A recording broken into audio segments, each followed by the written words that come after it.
Sveiki visi, čia Paulius pranešimai ir šiandien aš turiu dar vieną Minecrafto video. Tai einam ir sukuriam naują pasaulį. Tai, kad jums galėčiau parodyti, reikės Superflat. Tai keliaujam, tai kokia yra mano teorija šiandien? Tai, mes visi žinom Minecrafto potionus, ne? Ir jie mums duoda daug ką. Permatomama, invisibility, healingas ir taip toliau. Yra daug tokių. Bet kokia yra mano teorija? Jie iš tikrųjų nėra kažkokie magiški eleksyrai. Mano teorija yra, kad jie tiesiog yra vakcinos. Bent jau Minecrafto vakcinų versija. Ką turiu omeny? Tarkim, pasižiūrim randomiškiausią. Ir mums reikia, kad būtų splash, tai lengviau išsiaiškins. Okay, ne taip greičiausiai rašos, tiesiog potion. Na va. Tai va, tai tarkim, yra visokie tokie, tai tarkim, paimkim healing, tarkim.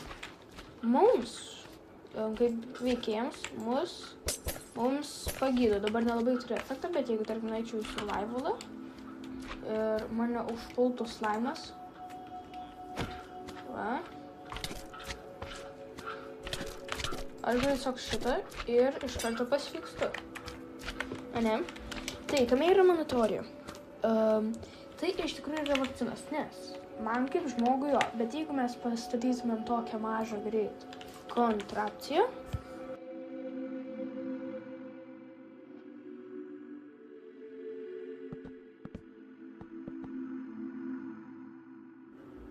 ir na va, tai turim tokią va vietą ir ką su jie daryti. Tai, paimtumėm tiesiog zombie villager, paimtumėm ir įspaustumėm. Jis pradėjo degti, okei. Na, čia ir tada čia va irgi uždengiam. Ir va, tada įspaustumėm čia. Ir būtinai, baby, trini. Okei, va, saugės. Na va. Ir healing potionas. Aš nežinau, dabar reikia healing ar regeneration. Ir tą paimsim. Bet žodžiu, jeigu mes paimsim šitą ir dar tada apple. Jeigu paduosim jam šitą, jį tai sužeidinės, ne? Nes jis yra zombis. Tai mums healingas kaip tik pagerina sveikatą, o jiems pablogina, ne? Tai bet jeigu mes jį spawnintumėm ir paimtumėm splash potion of weakness, jam šitą užmestumėm ir tada duotumėm golden apple, jis po kurio laiko atgytų. Po kurio laiko atgytų ir taptų vėl normaliu villageriu. Tai ką mums tai parodo, kad mums veikia skirtingai, priklausant nuo zombių ir mums žmonėms. Bent jau kaip kitam video, kurį dabar labai gali peržiūrėti, dievams. Tai, žodžiu, tai ką, link ko aš su tuo einu? Kai aš į tai manau, kad reiktų žiūrėti kaip lyg zombiai būtų gyvūnai, o mes žmonės šiuo atveju. Mums veikia vienaip, gyvūnams veikia kitaip. O kame aš sakau, tarkim, kaip veikia, kad tai suprastumėm, pirmiausia, reikia žinoti, kaip veikia vakcinos. Tai, kaip veikia vakcinos? Esame mes ir tada, ką vakcinos padaro, tuoj aš jums parodysiu. Tai va, tai kaip veikia vakcinos? Čia esame mes, ane? Žmonės. Ir mes turim savyje kraują. Ir mūsų kraujyje yra tokie dalykai vadinami antikūniais. Tai aš juos pažymėsiu mėlynais burbuliukais, ane? Čia yra mūsų antikūniai. Bet jie atsiranda tik tais tada, jeigu jie žino, kokia yra liga. Tai, tarkim, jeigu mums yra gripas, tarkim, atsiras raudoni antikūniai. O jeigu, tarkim, angina, atsiras žali. Ir praktiškai kiekvienai bakterijai arba virusui arba susirgimui yra skirtingi. Bet mūsų antikūniai taip gerai neatsiranda ir jie nėra taip gerai gaminami, jeigu kūnas taip gerai nežino tos ligos. Tai, ką vakcinos padaro? Į mus įduria adatą, kuris tarkim adata, kuris savyje turi labai mažą kiekį bakterijos. Pabandysiu čia nupiešti bakteriją. Įsivaizduokim, čia yra bakterija, ne? Čia yra labai bloga bakterija. Tarkim, šįkart skaitykim, kad čia yra gripas. Čia gripas, bet mūsų kūnas nežino, kas yra gripas. Tai mes turim jį supažindinti su gripu.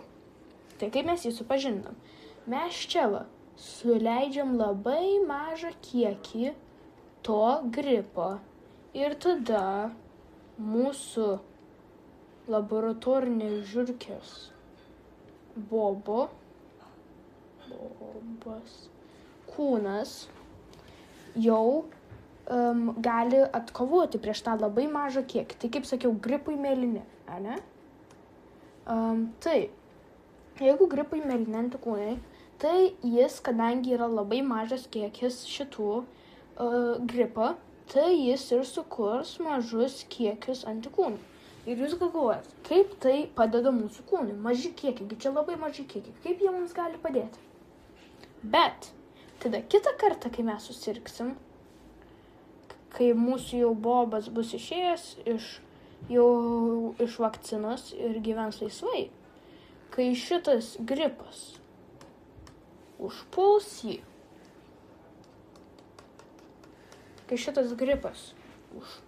jį, jo kūnas žinos, į mažus kiekius mes sureagavom taip. Tai į didelius kiekius mes turim sureaguoti taip. Ir tada išskleis tinkamą kiekį antikūnų. Tai taip mūsų vakcinos supažindina ir pagydo.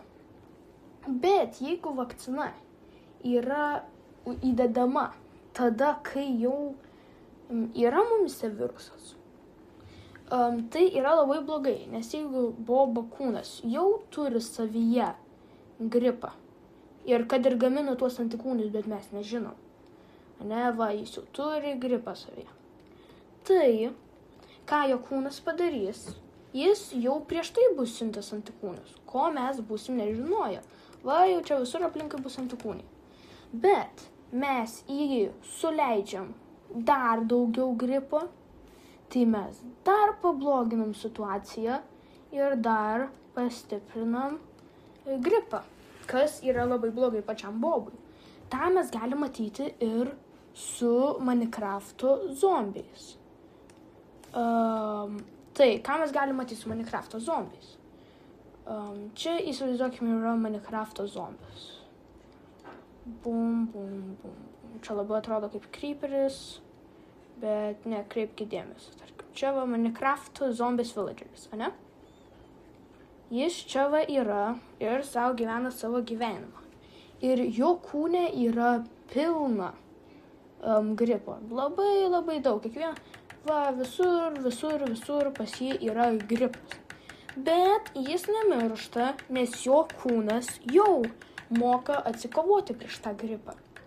Visur gripas. Bet pas jį jau yra antikūniai. Tai pas jį yra visur ir jie kovoja prieš tą gripą. Ir pats zombis visai neblogai gyvena. Bet mes ant jo užmetam healinimo potioną. Va čia bus tas potiono buteliukas. Čia atrodo kaip raudona granata kokia. Bet čia va bus healinimo potionas. Tai mes ant jo jį užmetam. Bet healinimo potione yra, kad yra labai mažas kiekis, bet vis tiek yra to gripo. Kūnas jau yra išmokęs su tokio dydžio gripu kovoti ir jam neleisti daugintis. Bet mes pridedam dar tokį gripą ir žiūrėkit, ir jau nebemoka kūnas sutvarkyti. Ir tada zombis, bet mes pridedam daugiau gripų. Ir kūnas jau nebeturi tiek antikūnių. Ir zombis pradeda imti damage ir galiausiai numiršta, nes jo kūnas nebemoka, nes jau kūnas tiesiog nebesusitvarko su tokiu dydžiu. Bet mūsų, kaip Minecraft'o veikėjo kūnas, neturi to gripo, todėl mums jis kaip tik padeda. Nes čia yra mūsų Steve'as ir jam kaip tik padeda tie antikūniai kovoti prieš visas ligas. Tai Steve'ui potionas yra gerai, zombiui yra blogai. O tada nepaaiškintų, kodėl zombiui weakness potionas padeda. Iš tikrųjų paaiškintų. Nes weakness potionas turi savyje, kaip čia paaiškinsim, weakness potionas susilpna. Ne? Jeigu žaidėjas smūgiuoja, tai weakness potionas susilpnina tą smūgį. Kame tai padeda zombiui? Tai susilpnina ligą. Pačią ligą. Bet tada kodėl mums blogai? Nes jis susilpnina, nes kadangi jokios ligos nėra, jis pradeda mūsų antikūnius naikinti. Tai čia yra Steve'as mūsų, bet šį kartą antikūnius pažymėsiu juodai, kad būtų gal žaliai pažymėsiu antikūnius, kad būtų aiškiau. Ir jis visur savyje turi antikūnių, nors nėra jokio viruso, bet jis turi antikūnių, kurie tiesiog numuša visus virusus, kurie yra aplinky. Va, čia aplinky visur yra virusų. Ane? Visur yra virusų, bet jo kūnas juos apgina, nuo jų apsigina, naudodamas tuos antikūnius. Tai, ką tai mums paaiškina? Tai paaiškina mums, kad kodėl weakness potionas pablogina, nes weakness potionas ateina ir pradeda ieškoti virusų. Pas Steve'ą nėra jokių virusų. Todėl jis pradeda naikinti antikūnius. Ir tai gal neatrodo tai blogai, bet kai pagalvojam, sumažėja antikūnių, ne?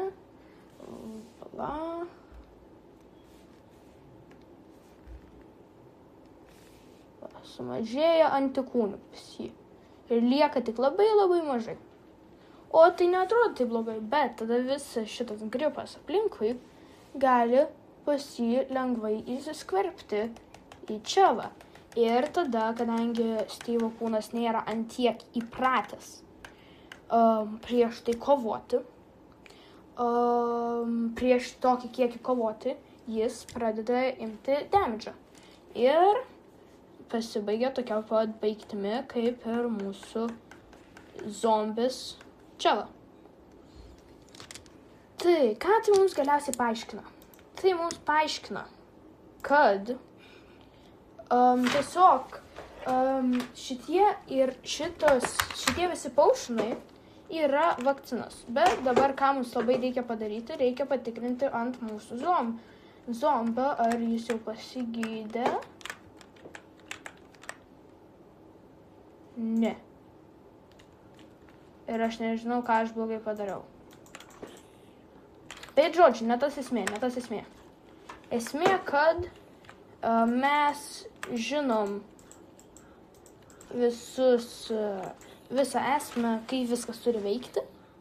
Ir dabar jūs suprantat, kodėl aš manau, kad Minecraft'o potionai iš tikrųjų yra vakcinos.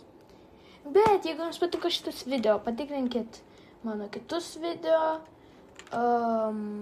Sukūriau vieną apie Romą ir dar vieną Minecraft'o teoriją. Ir ačiū, kad žiūrėjot. Čia buvo Paulius pranešimai. Ir pakomentuokite, kokie kiti potionai manot, kad dar kokie dar kiti potionai veikia teigiamai ant Steve'o, bet neigiamai ant zombių. Ir ačiū, kad žiūrėjot. Ir gražios dienos.